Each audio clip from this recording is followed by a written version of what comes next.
Secunderabad BJP MP అభ్యర్థి కిషన్ రెడ్డికి strong counter ఇచ్చారు బీఆర్ఎస్ నేత రావుల శ్రీధర్ రెడ్డి.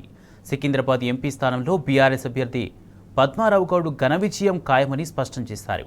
ఓటమి భయంతోనే రిపోర్టుల పేరుతో కిషన్ రెడ్డి డ్రామాలాడుతున్నారని మండిపడ్డారు. కేంద్రంలోని బీజేపీ పాలనలో తెలంగాణకు ఒరిగిందేమీ లేదని రావుల శ్రీధర్ రెడ్డి దుయ్యబట్టారు. ఎన్నికలు వచ్చినాయి.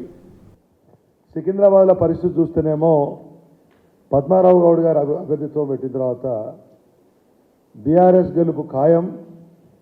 ఆ రెండు పార్టీలు కాంగ్రెస్ బీజేపీ రెండు పార్టీలు దూరం అనేది ఒకటి అర్థమైపోయింది.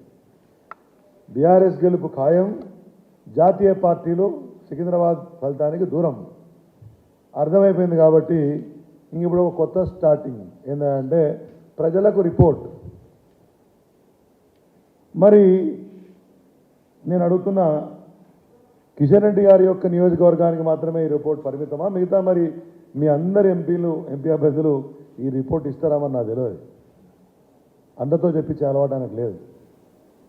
అది సరే, మీ పార్టీలో మీరు ఏమైనా చేసుకోండి. మిమ్మల్ని సూటి అడుగుతున్నా, నిజంగానే 10 సంవత్సరాలల్లా కేంద్ర ప్రభుత్వం వైపు నుంచి మీరు తెలంగాణను నిధులు పట్టుకొచ్చి భూతల స్వర్గం చేస్తే 2024లో మా ప్రభుత్వమే వస్తుందని చెప్పి ఊరంతా ఊదర కొడితే 6 సార్లు మోదీ గారు, 10 సార్లు అమిత్ షా గారు, లెక్కలేనంతమంది కేంద్ర మంత్రులు తెలంగాణకు వచ్చిపోతే వచ్చిన ఆయనల్లో కూడా తెలంగాణకి ఓ కొత్త లెక్క చెప్తే ఒక ఆయన 2.5 లక్షల కోట్లు ఇచ్చినంటాడు, ఒక ఆయన 5 లక్షల కోట్లు ఇచ్చినంటాడు. నేను ఇప్పుడు మీరు 10 లక్షల కోట్లు అంటున్నారు. ఏందో ముందు మీరు తెలుసుకోండి. కానీ ఎంత చెప్పినా ఎందుకు 8 సీట్లే వచ్చినాయి, ఎందుకు 13-14% ఓట్లే వచ్చినాయి? 37.5% మంది ప్రజలు కేసీఆర్ను విశ్వసించినారు. మిమ్మల్ని 13% మంది మాత్రమే విశ్వసించినారు. గ్రేటర్ హైదరాబాద్లోనైతే మీకు మొత్తంగా ఉనికే లేకుండా పోయింది. మరి మీ రిపోర్టును ఇదే రిపోర్టు చెప్పినావు కదా ఇంతకుముందు, ఎందుకు రాలే?